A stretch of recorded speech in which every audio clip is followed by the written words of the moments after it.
Question for today. My dyslexic child is struggling with sight words. Is this an issue? Right? I'll take that again. My dyslexic child is struggling with sight words. Is this an issue? Of course it is. It's an issue because sight words make up about 55% to 75% of what we read.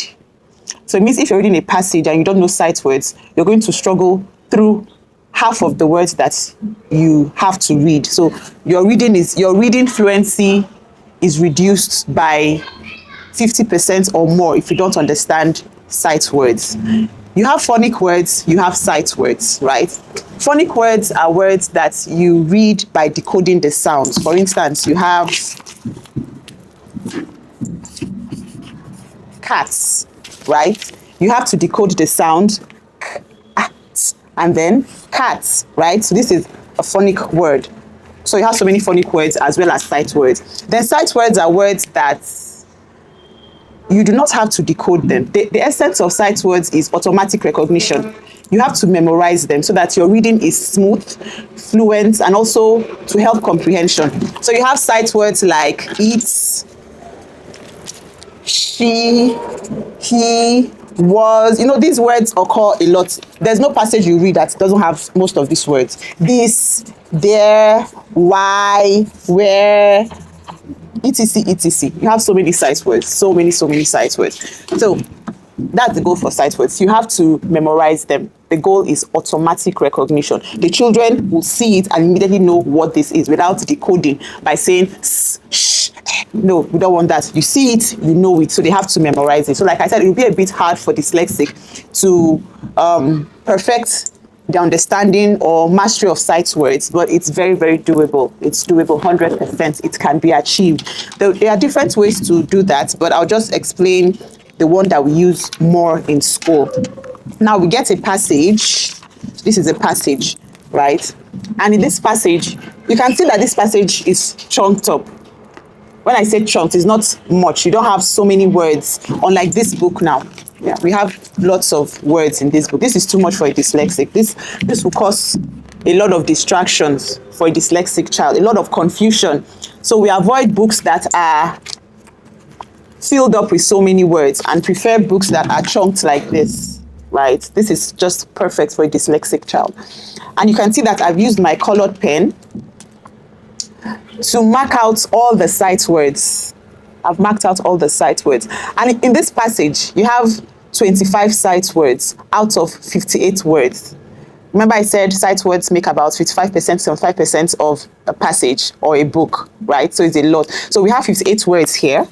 And out of 58, 25 are sight words. So sight words are very important. Your children have to master them. They have to keep on practicing and practicing and practicing and practicing over and over and over again for them to get a mastery of the words. So when you're done marking it, you go through it with your child one by one. You keep practicing the words that have been underlined in red, right? And then you allow the child to go over it by himself, pronouncing the words. Allow him to say the words.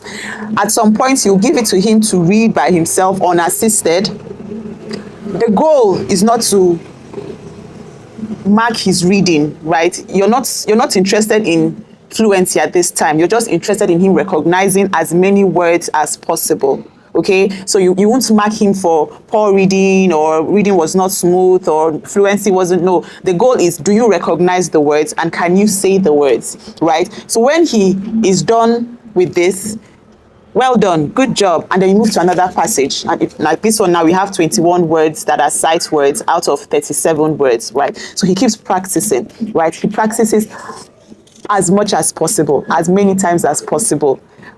Within 21 to 30 days, he should have mastered the sight words on one page. You can move to the other one. So mastery is gradual. But even as he moves forward in the book or in the passage, you have to keep on repeating the ones that you have gone over before.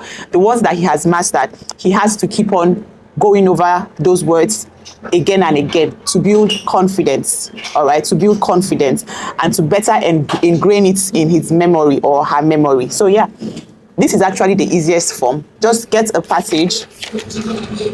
We've used this one a lot, right?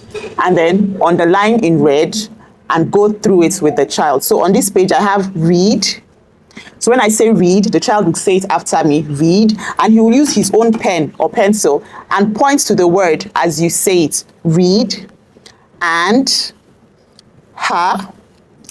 We have another ha. Even if the word appears multiple times, keep saying the words, right? Repetition is key to mastery.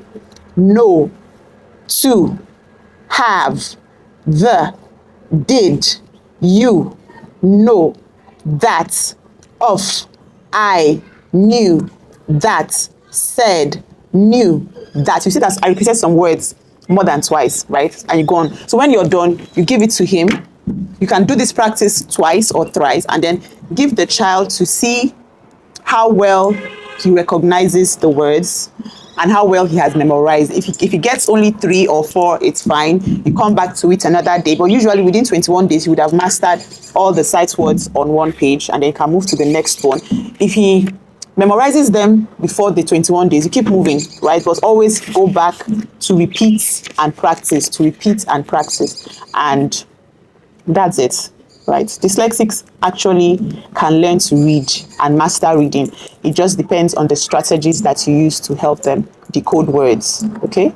So I hope I answered that question. It can be used for any child who is struggling to read anyway, because sight words are very, very important. Remember I told you that the goal is automatic recognition. When they see the words, they should know that this is what it is, right? So basically, that is it. So thank you. Send me more questions.